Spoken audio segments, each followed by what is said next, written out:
Hi, I'm John Davis, and this is MotorWeek. We'll fire up with an RT of the petrol-powered Dodge Charger RT. Then we'll turn and burn in a virtual over-the-edge track day. We'll restore the family taxi to factory fresh on your drive. Then it's one more turbocharged trip for the Volkswagen Tiguan. So come drive with us next.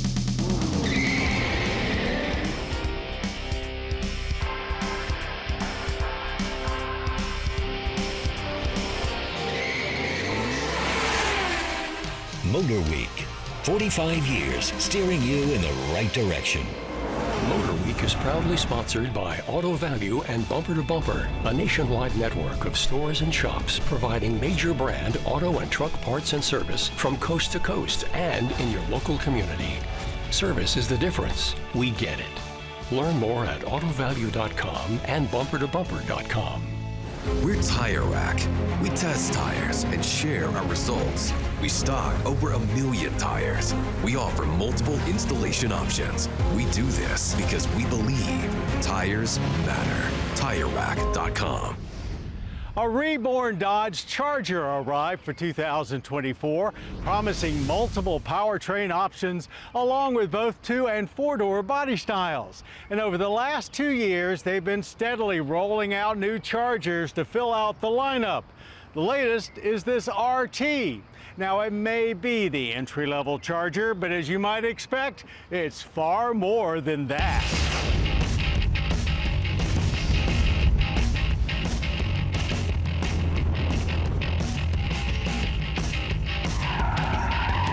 So far, we've plugged into the Charger Daytona and scattered around the racetrack in a Charger Scat Pack. This week, we turn our attention to the 2026 Dodge Charger RT, an entry-level gasoline-powered brute looking to keep what little muscle car-inspired coolness still exists in today's car market from melting entirely away. Obviously, no charging stations to deal with here, as the Charger RT is powered by the standard output version of Dodge's twin-turbo 6-pack 3-liter inline-6 engine, rated at 420 horsepower, which is down from the 550 horsepower high-output version we tested in the Scat Pack. This detuned rendition, which still cranks out a healthy 468 pound-feet of torque, uses smaller turbos and does not get the HO's dual-mode active exhaust. And just as a reminder, it's the all-electric 670 horsepower Charger Daytona that still tops the lineup. This 8th gen Charger is not the first major shakeup it has experienced, of course, as it awoke from a 20-year nap back in 2006, having morphed from a front-wheel drive subcompact hatchback into a big-bodied rear-drive sedan with muscle car intentions. But when we think of memorable Dodge RTs we've driven over the years, in addition to the obvious Viper and Ram SRTs, there was 1991's Dodge Stealth RT Turbo. Unlike the Charger RT, it actually did have an active exhaust system, the first one for the U.S. market, along with all-wheel drive, 4-wheel steering, and an adjustable suspension. Much of that applies to the current Dodge Charger lineup, and the RT is available as either this 4-door sedan or 2-door coupe. Both share the same profile, roofline, and interior space, just the number of doors differ. It certainly has presence, with proportions that are pure muscle car, but it's still very aerodynamic with clean body sides and mostly smooth surfaces throughout. And because Dodge likes to do things differently, it's all-wheel drive that's standard here, with rear-wheel drive on demand. Both gas engines use the same 8-speed TorqueFlite automatic transmission. The RT's smaller turbos may not spin up as much boost, but they spool up quicker, meaning peak torque arrives earlier than in the high-output version. So the RT doesn't really feel much slower than the Scat Pack when you're driving it around. And even at the test track, it pounced off the line to 60 in only 4.6 seconds, just 7/10 off the Scat Pack's pace. Sound is more natural than the Scat Pack's enhanced setup. While not a V8 roar, it is certainly muscle car adjacent. Shifts came quickly moving down the track with a quarter mile completed in 13 seconds flat at 106 miles per hour. For those that plan on weekend drag racing, both a line lock and launch control are available. Unlike the V6 or V8 days, there's no weight savings over the front axle when you choose the lesser of the two powertrains. But working through a cone course was not really a chore for the RT, turning in quickly and maintaining composure throughout with plenty of all-wheel drive grip. A performance handling group is an available add-on and includes sport-tuned suspension, 20-inch wheels, performance pages for the infotainment, a customizable drive mode, and high-back performance seats. It also upgrades the brakes to Brembos, though both front and rear rotors are downsized compared to the Scat Pack. RT stop still averaged only 99 feet from 60.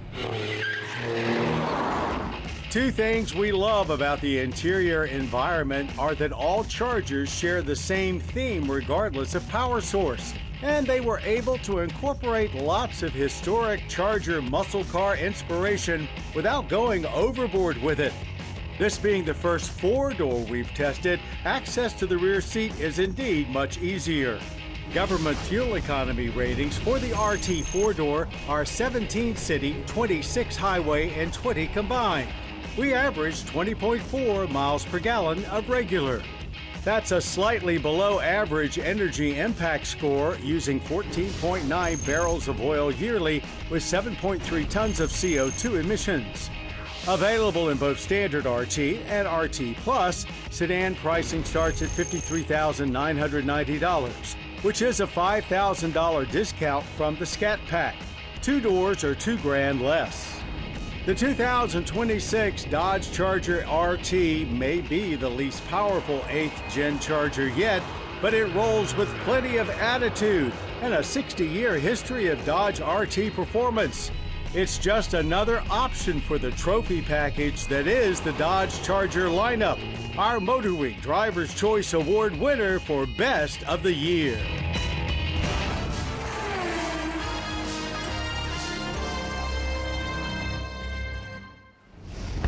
In this age of advanced computer-generated images and AI, it's getting harder and harder to tell what's real and what's not.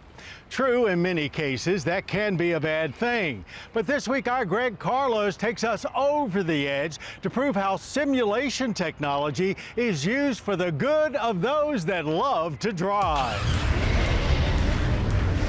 Sim racing is all the rage these days, and why not? It's fun, affordable, and incredibly realistic. But I want to see just how true to life these gamer rigs can get. So, let's burn some digital rubber. This is James Logbo, owner of sim racing events in Northern Virginia. Since he's made a business out of it, I decided to meet up with him to learn more about the state of sim racing. In the past few years, racing simulators have gained a lot of popularity. What I do is provide simulators for automotive events, primarily with dealerships, although we've done a couple of car club events as well. So I bring in racing simulators and give folks a chance to experience what I think is a pretty fun hobby. It's cool because if you've got no experience whatsoever, you get a little bit of a taste of what it's really like to be a race driver, but then at the pointy end of the spectrum, if you are a real race driver, there are similarities that it can, as we know, serve as a training tool. As with any hobby, you can dump a lot of money into sim racing, but the entry point is actually pretty affordable. You can get into it pretty easily, definitely sub $1,000, you're into it. You know, you want to start with your steering wheel, and oftentimes you'll get like a steering wheel bundled with the pedals. I'd say the one critical decision is if you want to go the console or the PC route. You can buy a PlayStation, you know, you buy the game Gran Turismo, you hook it up to your existing TV. If you want to get a PC, then you're also going to need to get a monitor, but that's going to allow you a little more customization in terms of the games that you're able to play and which kind of cars you're able to simulate. And then lastly, your cockpit, if you will. A setup like the one James uses costs about $3,000, and all the parts can be easily sourced from online dealers and local box stores. As he details the endless possibilities in terms of customization, I get an idea. as of this recording, we'll be in Roebling in a few weeks. And I want to see just how close to reality this setup is. So I want to see if I can get a similar time here as I could at Roebling. Do you think we could do that? You're in luck. I've got Roebling Road Raceway loaded up in the simulator right now. We can try it out. Let's do it. Cool. In the name of science, I squeezed myself into the cockpit, loaded up a 991 generation 911 GT3 RS, and headed for the 9 digital turns of Savannah's Roebling Road Raceway. Like any man of science, I went into testing with a hypothesis. My simulator lap time would be within 1 second of my real-world lap time. After a few laps, my benchmark was set at 1 minute 16 seconds. And I found that despite not feeling the G-forces, the strong feedback from the wheel, sharp response of the pedals, and shockingly accurate track image had me feeling right at home. So it was off to the real 9 turns of Roebling to continue the test in a 2026 911 GT3. Not apples to apples with the sim car, but close enough. Quickly, I'm reminded that G-forces make a huge difference, a big advantage for finding the limits of grip. The disadvantage is psychological.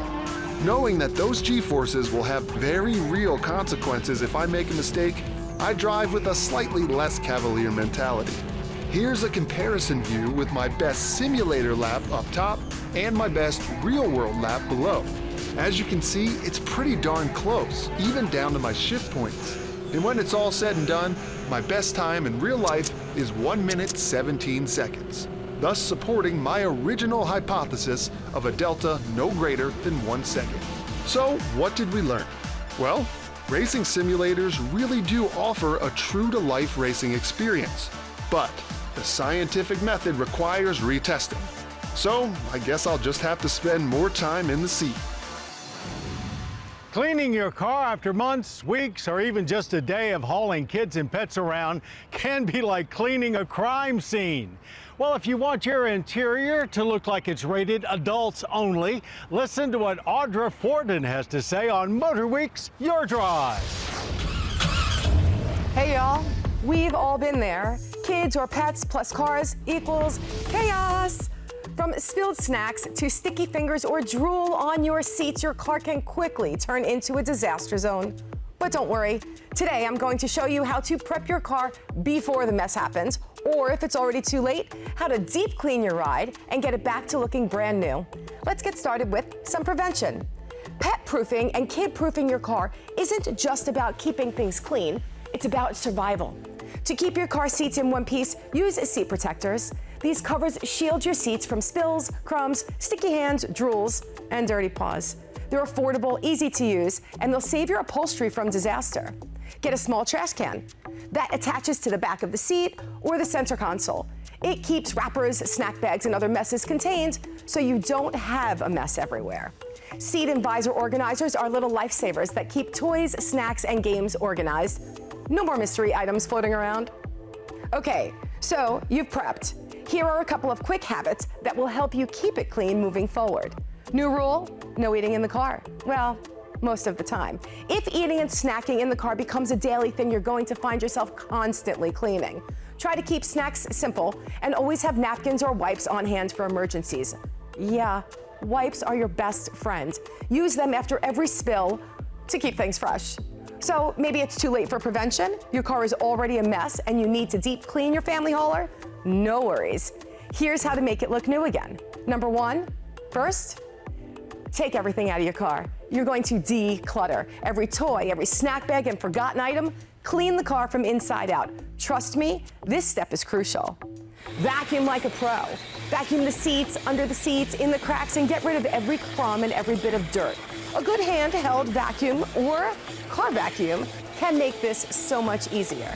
A toothbrush can get into those hard-to-reach nook and crannies, and you'll be amazed when you use the appropriate cleaners for leather, fabric, glass, and plastic. It makes all the difference.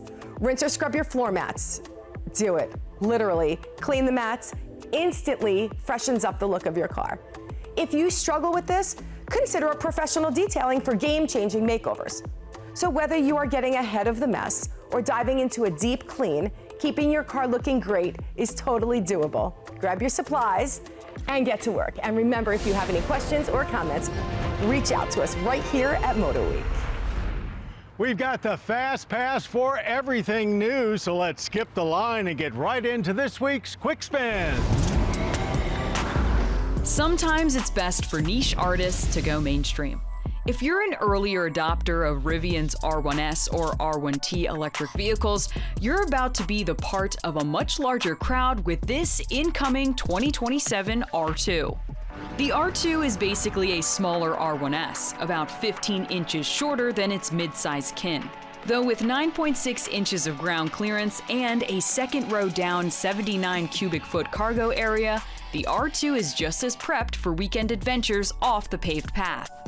EV plus off-roading usually equals worsened range anxiety, as NACS chargers are not a naturally occurring resource. The R2's 88 kilowatt-hour battery, estimated up to 345 miles of range in the standard rear-wheel drive long-range model, is plenty for most adventures. Both the Premium and Performance incorporate dual-motor all-wheel drive, estimated up to a still decent 330 miles. The Performance grade deploys 656 horsepower, a fair bit more than the Premium's 450 horses and the Standard's 350. Now, the R2 is about 2,000 pounds less than the R1, and it's pretty noticeable. This is considerably more nimble than its big brother. And we have semi-adaptive dampers, and that also allows us to kind of get into some of the different drive modes. Specifically, we have a sport mode that I can go to, and that allows us to really feel all of those 650 plus horses. We have a feeling everyone will love the R2's rear power drop window and appreciate the upscale interior. Heated and ventilated front seats, a heated steering wheel, and plenty more, all trim dependent. The R2's screens are a little smaller, running Rivian OS 2.0. We appreciated how crisp and fluid it was, though no smartphone projection is a bummer, as is the lack of physical controls, barring those surprisingly convenient haptic halo wheels. The first 2027 Rivian R2 Performance with the launch package is spearheading the charge for just shy of $60,000. Early next year, we'll see the $50,000 standard long range, and after that is the base standard, starting in the mid-40s. We'll have more on the Rivian R2 and more quick spins soon. Our long-term 2026 Acura ADX has gotten off to a very busy start to the summer, taking multiple trips throughout the Mid-Atlantic and racking up a quick 2,500 miles. What have we noticed so far? Well, we're off to a good 28.6 miles per gallon, and the ADX, while cozier than overly spacious, is easily comfortable enough in all seating positions to eat up a full tank of gas without having to stop for a break or feeling crammed in. We also love the agility of this small utility. And while that does come with a small penalty when the pavement gets rough, the reward is a willing companion when the road turns curvy. The ADX certainly looks like a sporty utility, and it drives like one too. The steering has a nice weight to it with precise reactions to every input, which, to be fair, combined with the taut suspension, may be a tad too sporty for those who prefer a softer ride, but for us, it's right in the sweet spot. As Acura's entry-level utility, the interior of our A-Spec Advance is nicely appointed, featuring leather-trimmed seats and a 9-inch touchscreen with Google built-in, plus the 24.4 cubic feet of cargo space swallows plenty of luggage.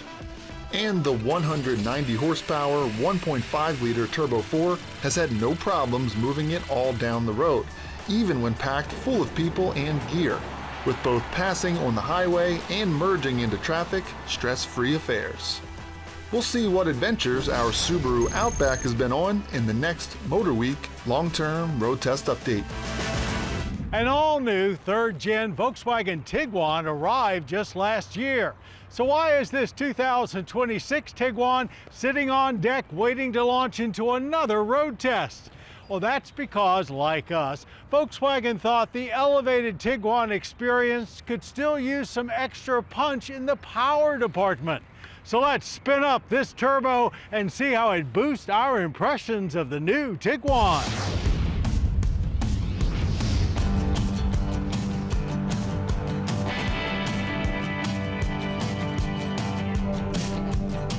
While the VW GTI may be the enthusiast choice, the fact is the majority of Volkswagen buyers these days leave the showroom in a Tiguan, which says a lot about why just a year into its third generation, we're back with a look at this uprated 2026 Volkswagen Tiguan SEL R-Line Turbo. With Gen 3, Volkswagen seemed most concerned with providing a more premium experience, which they accomplished greatly. But its noticeable lack of urgency to get up to speed had us happy to move on from acceleration to the handling portion of our track testing. This SEL R-Line Turbo is aimed at changing that. There's still a 2-liter turbo under the hood, but it gets cranked up to 268 horsepower and 258 pound-feet of torque. That's a 33% increase in horsepower, accomplished with more than just a retune. The turbo is now physically bigger to feed in more boost, while engine internals have been strengthened to handle it. Additional cooling is also provided. That power surge certainly makes the Tiguan way more enjoyable to drive, but it's not just more fun, it gives you much more confidence for both driving in traffic as well as out on the highway. And in all weather, as standard 4Motion all-wheel drive certainly helps too. Back at the track, this cranked up 2-liter sounded aggressive right off the bat, and it was very eager to build revs quickly. Good grip off the line had us off to 60 in 6.7 seconds, almost a full 2 seconds quicker than last year. Power delivery was smooth, with it really coming on above 5,000 RPM. The 8-speed automatic transmission was also very polished, perhaps too much so at times, as gear changes were a little slow. Still, our best quarter-mile run was pretty swift, 15 flat at 95 miles per hour. If they'd tightened up the trans, it'd be even faster. Thankfully, it was still a real joy in the handling course, living up to its Tiger Iguana mashup of a name. It did feel heavy for a small crossover, but grip was plentiful. Balance was spot on, and overall composure was top-notch too, with good communication coming through the light steering wheel. That Euro tuning does come with a ride that's noticeably firmer than most of its competitors, however, but it's well short of feeling harsh.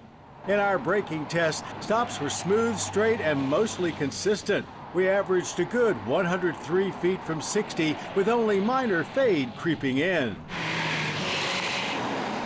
More than any other German brand, VW seems most desirous of keeping Americans satisfied, and their U.S. sales numbers certainly verified that strategy.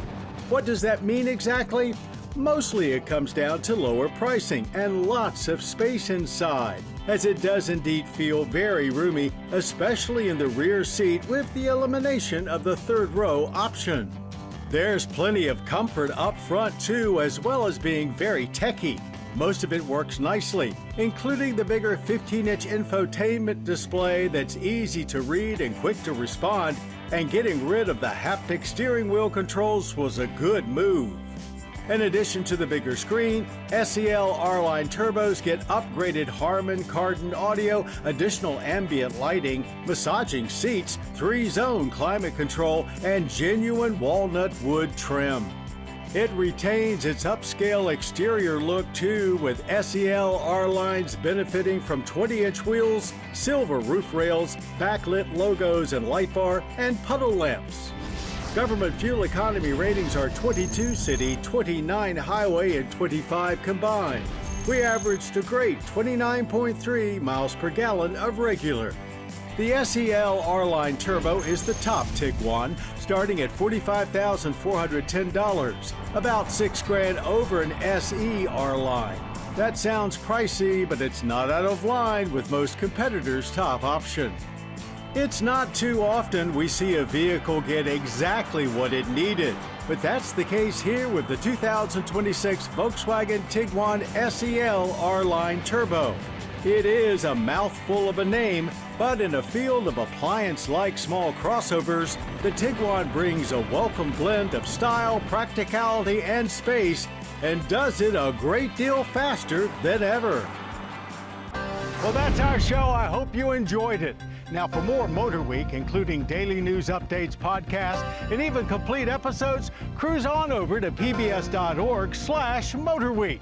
And I hope you'll join us next time for the Subaru Solterra's first big update, followed by a British brute with class, the Land Rover Defender 110. Till then, I'm John Davis. We'll see you right here on MotorWeek.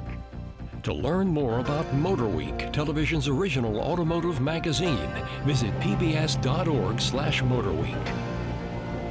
The MotorWeek app, which includes our latest reviews and feature stories, is now available for mobile devices. MotorWeek is proudly sponsored by Auto Value and Bumper to Bumper, a nationwide network of stores and shops providing major brand auto and truck parts and service from coast to coast and in your local community. Service is the difference. We get it. Learn more at autovalue.com and bumpertobumper.com. We're Tire Rack. We test tires and share our results. We stock over 1 million tires. We offer multiple installation options. We do this because we believe tires matter. TireRack.com.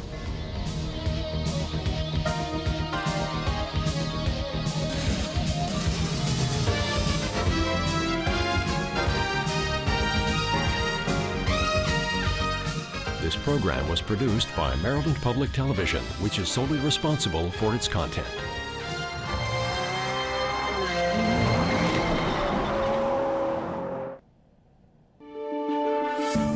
You're watching PBS.